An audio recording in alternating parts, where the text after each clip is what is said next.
Hey guys, it's Catherine. Welcome back to my channel. I always feel a little bit narcissistic when I make videos about my life updates because do I think that the details of my life matter to anyone but myself? No. But they do have an impact to my content, which if you're subscribed, thank you for subscribing and supporting me. These changes will affect the content I make and a lot of it probably won't make sense unless you watch this video.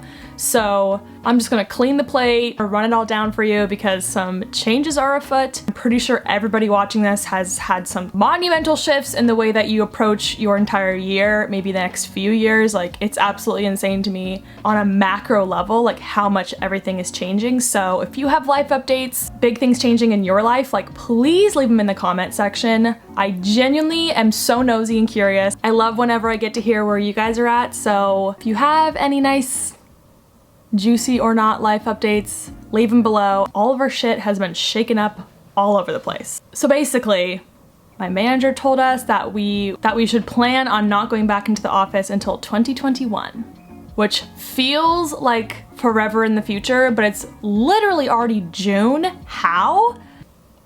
Anyway, was I expecting that news? No. But when she said it, it didn't feel that surprising, like that earth-shattering. I mean, I've already been working from home now for 3 months.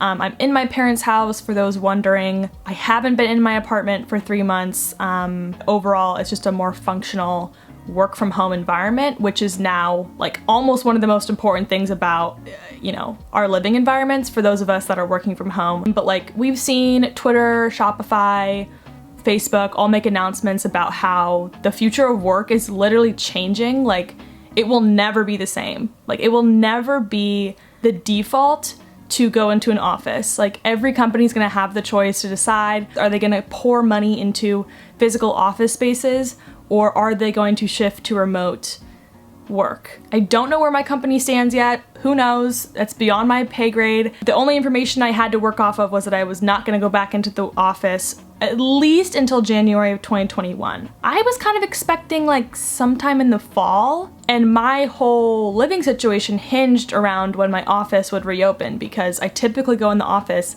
Monday through Friday, every single day of the week. And so I've been floating around at home at my parents' house, just sort of waiting for the office to reopen, at which point I would situate back at my apartment again and start commuting. But then suddenly that hinge of when I was gonna go back to the city got yanked by my company's decision. That does not upset me. What it did do is then trigger a thought process where suddenly I was like, wait, and the gear started to turn. I was like, if I'm not gonna go back into the office and move back to SF in the summer or the fall, when do I go back then? Like, when do I go back? And suddenly, like, a date to go back just leapt off the calendar, and I started to evaluate it, and I was like, well, my lease is up July 31st, and I haven't been hating my time at home. Like, a lot of you may know, I lived at home for 2 years out of college, then moved up to the city of San Francisco last summer. So I've had my apartment in SF for almost a year now. I've been paying rent there for the past 3 months without ever living there for more than, you know, a week of the past 3 months, which feels shitty, you know? Like, I am so grateful to spend, you know, extended periods of time with my parents, but that like financial clock ticking where like every day I'm wasting 50 bucks of rent, it like just, it's in the back of my mind. Like, I can't avoid it, it's there. But then I was like, so what's gonna happen? And without drawing it out too much, like, I basically panicked for a day because it felt like I was deciding what I was gonna do for the next 3 years, when in reality, I'm just deciding to either renew a lease for a year or not and live at home for a bit and then rediscover what I wanna do. I talked to my 2 best friends extensively. I talked to my therapist, which was a very good decision. I talked to my roommates about it, of course. I talked to you guys about it. I kind of decided just to tap out and leave the ball in your guys' court, and your comments on my last work week in my life really advised me to make the decision to not renew my lease. There were a ton of pros and cons. I love San Francisco. Is it a dream every day to live there? No. Like, was I just thrilled out of my mind every time I stepped out of the apartment? No, but like, I liked it a lot. I found a really good apartment, great rent, great location.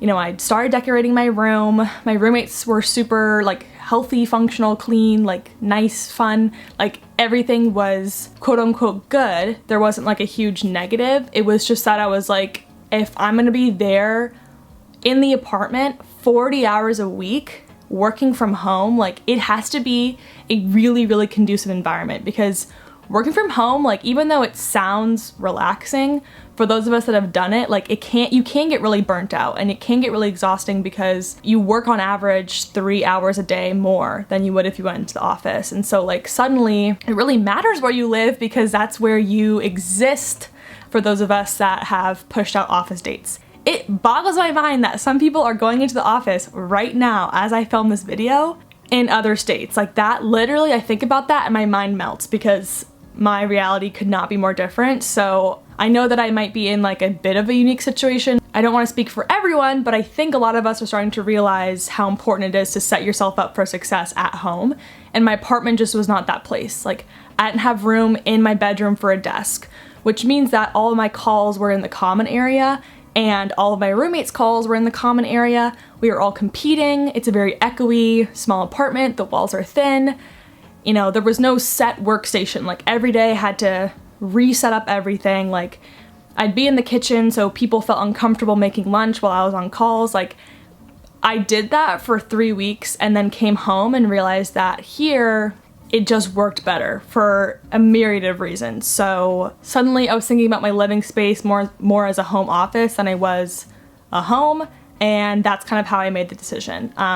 Underneath it all, foundationally, I would be saving $1,500 a month just on rent, not to mention the parking and the insurance and the grocery, you know, food added costs of living on my own in the city. Like, however, it's not just my lease. I have 2 other roommates on the lease. It's the 3 of us. And so that obviously makes things a lot more nuanced. It's not just easy for me to back out and say deuces, like I'm bailing, gotta go. It takes a lot more consideration and thought to the 2 people who have like literally welcomed me into their apartment over the past year. Within like 48 hours of my manager breaking the news, we FaceTime. I was really nervous to talk to my roommates because it puts them in such a tough spot to fill an empty room while it doesn't feel like anybody is moving to the city. But I got on the call and it was like the best possible situation. They were so empathetic about it. They kind of saw it coming. Like it makes a lot of sense why I would do that. And ultimately they were just very understanding about it and like very emotionally intelligent. So gotta bless that, like a healthy, functional living situation. It was very adult. And so at this point I've put in my 30 days notice to the landlord. So like I've pulled the trigger, like it's done. There's no changing it. Like I've made my decision. Maybe I'll regret it in 3 months. Like my mind changes every single day about everything. I'm in such a weird like level of confidence right now, but like I really do feel like it's the right move for me to make to reset. On an objective level, it does feel a little bit regressive for me to graduate college, live at home with my parents for 2 years, finally make the leap and say I'm getting out, and then just come crawling back. Like it feels a little like, ugh. I don't feel embarrassed by it. I don't know about other areas, but the Bay Area, it's very, very common because housing's so expensive here that like, if you can live with your parents and that works for you, and I know a lot of other cultures, like it's super normal to live with your family until you're like 30, 35. Don't hold me to it. I don't think I'll be staying at home until I'm 30. This begs the question, what's next for me? Like, what's the timeline now? Like, what can you expect from me in terms of my future now? Like, where am I headed? Who did you follow? Like, where am I going? Like, I don't, like, what? So, the tentative plan, subject to change, is that I will be moving back into the apartment for the last month of my lease. I want to do my farewell tour of San Francisco. I want to make the most of it and like fully have time to move out and process everything. Plus my parents are actually relocating to Montana for the summer. I don't think I've broached the subject before, but my parents actually bought a little vacation condo in Montana about a year ago. And so before they go out there, my dad's gonna help me move out because there are some technical, logistic pieces to it that I am just too incompetent to do. So he's graciously gonna come help before they leave. They'll depart, I'll depart from my parents' house, go back to my city apartment for the last month of the lease, do my farewell tour, like pack it all up, slowly move out, and then I'm gonna plop everything back here and or sell off the furniture that I can't fit back in my parents' house. So July 1st, I'll be back at home in my parents' house. From there, it's a big old question mark. Like, I feasibly could move back to San Francisco in September or October and pick up a new lease and find a new apartment. Door number 2 is moving to Seattle, which I've thrown out there a million times and never really explained. I think I've explained more on my Instagram, so you can check out this post with the same shirt to learn more about that. Cycling through 4 shirts is called sustainability. But in any case, like, Seattle's been on the horizon for 2 years. It just hasn't worked out with my job. You know, I don't want to sacrifice my job just to move there. I want it to be a good decision career-wise and living-wise, but I just feel really magnetized to Seattle, and I do want to step outside of my comfort zone and leave California, which I evangelize and I love, but I know that I won't experience a lot of the growth I need to experience until I live somewhere that I'm starting from scratch with, and then I have no family or friends, but a city that excites me, and that's Seattle. Potentially, if I play my cards right with work and somehow we transition to more remote work, I could move up there. That's an option, a very exciting option that I would love to happen.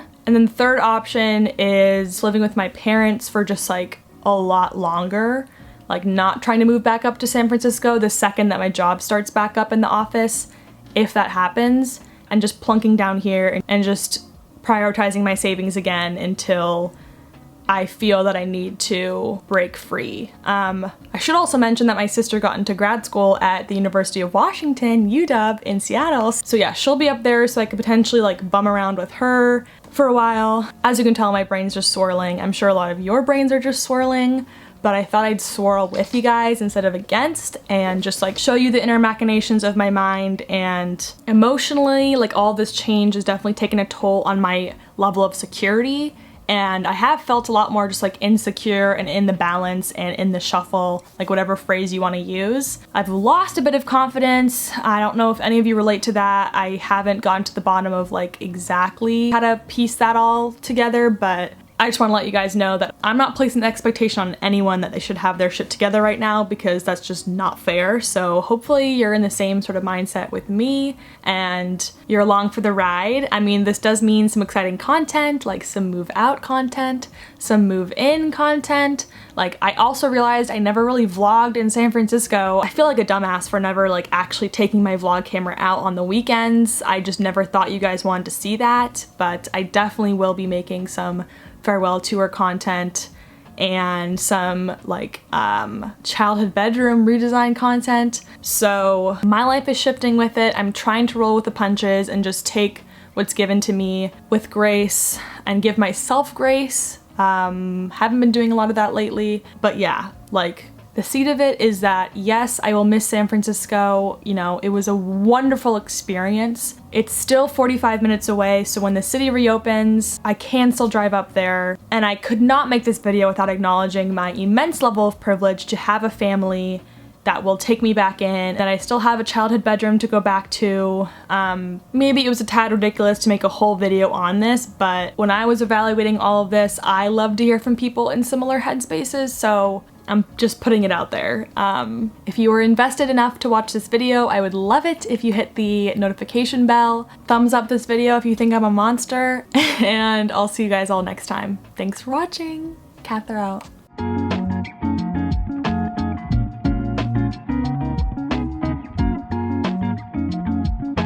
Also, I really suck at talking directly to the camera. I find myself looking around like this because that's how I talk to people usually. I don't know.